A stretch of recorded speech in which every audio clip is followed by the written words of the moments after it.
हिंसा पर बीजेपी ने ममता सरकार और विपक्ष पर जमकर निशाना साधा। बीजेपी प्रवक्ता संबित पात्रा ने कहा कि बंगाल में हिंसा और चुनाव दोनों पर्यायवाची हैं। वहीं उन्होंने बंगाल हिंसा को लेकर विपक्ष पर चुप्पी साधने का भी आरोप लगाया। स्वाभाविक रूप से जहां तक बंगाल का स्वभाव है,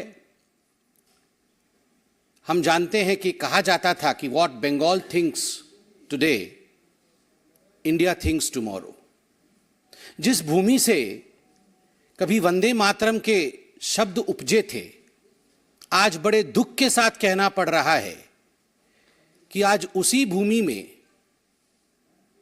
थैंक्स टू टीएमसी जिस प्रकार की हिंसा हो रही है वो अपने आप में अप्रत्याशित है।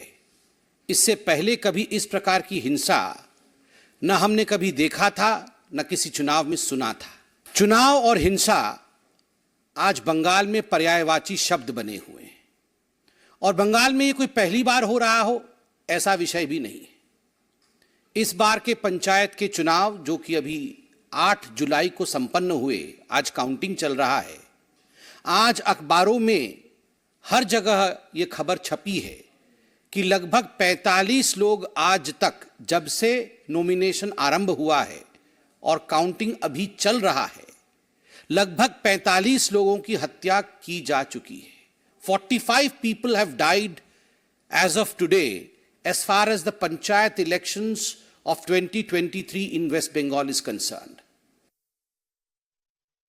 ऐसे लोग भी हैं जिनका राजनीति से कोई लेना देना नहीं है, वो केवल वोटिंग करने जा रहे हैं। ऐसे लोगों की हत्या हुई है। जब इस प्रकार का दृश्य सोशल मीडिया और फेसबुक में हम देखते हैं तो मैं कई बार सोचता हूं कि अगर यही दृश्य कोई भाजपा शासित राज्य से आ रहा होता तो हाहाकार मच गया होता। ये सारे नेता, ये जो हाथ पकड़ पकड़ के कभी बेंगलुरु में खड़े होते हैं तो कभी किसी और राज्य में खड़े होते हैं, महाठगबंधन का दृश्य दिखाते हैं। कहां है वे सारे नेता? राहुल जी कहां है आपका? आपकी मोहब्बत की दुकान का कोई जिक्र नहीं है। आप तो पूरे हिंदुस्तान में मोहब्बत की दुकान खोलना चाहते थे। मैं बताता हूं राहुल जी, आप आज मोहब्बत की दुकान के विषय में बात इसलिए नहीं कर रहे हैं क्योंकि आपके आकांक्षाओं का मेगा मॉल खुला हुआ है। The mega mall of your ambition. You want to become the ruler of this country by hook और बाय क्रुक। कैसे भी मैं सत्तासीन हो जाऊं, मैं सत्तारूढ़ हो जाऊं, और अगर हमारे लोग हत्या कर भी रहे हैं तो कोई बात नहीं है, वहां मोहब्बत की दुकान की आवश्यकता नहीं है। उधर बीजेपी सांसद लॉकेट चैटर्जी ने टीएमसी पर बड़ा आरोप लगाया है। उन्होंने टीएमसी कार्यकर्ताओं पर काउंटिंग सेंटर पर गुंडागर्दी करने का आरोप लगाया। धनियाखाली विधानसभा, धनियाखाली ब्लॉक में सुबह से काउंटिंग के एजेंट हम लोग का, बीजेपी का सब लोग अच्छे से ठीक से घुस गया था।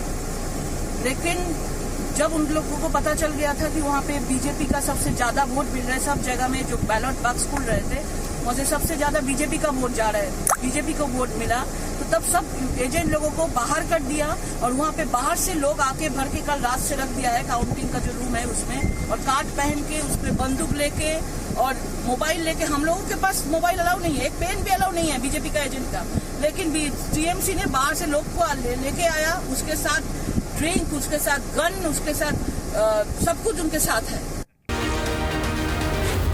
जी न्यूज़।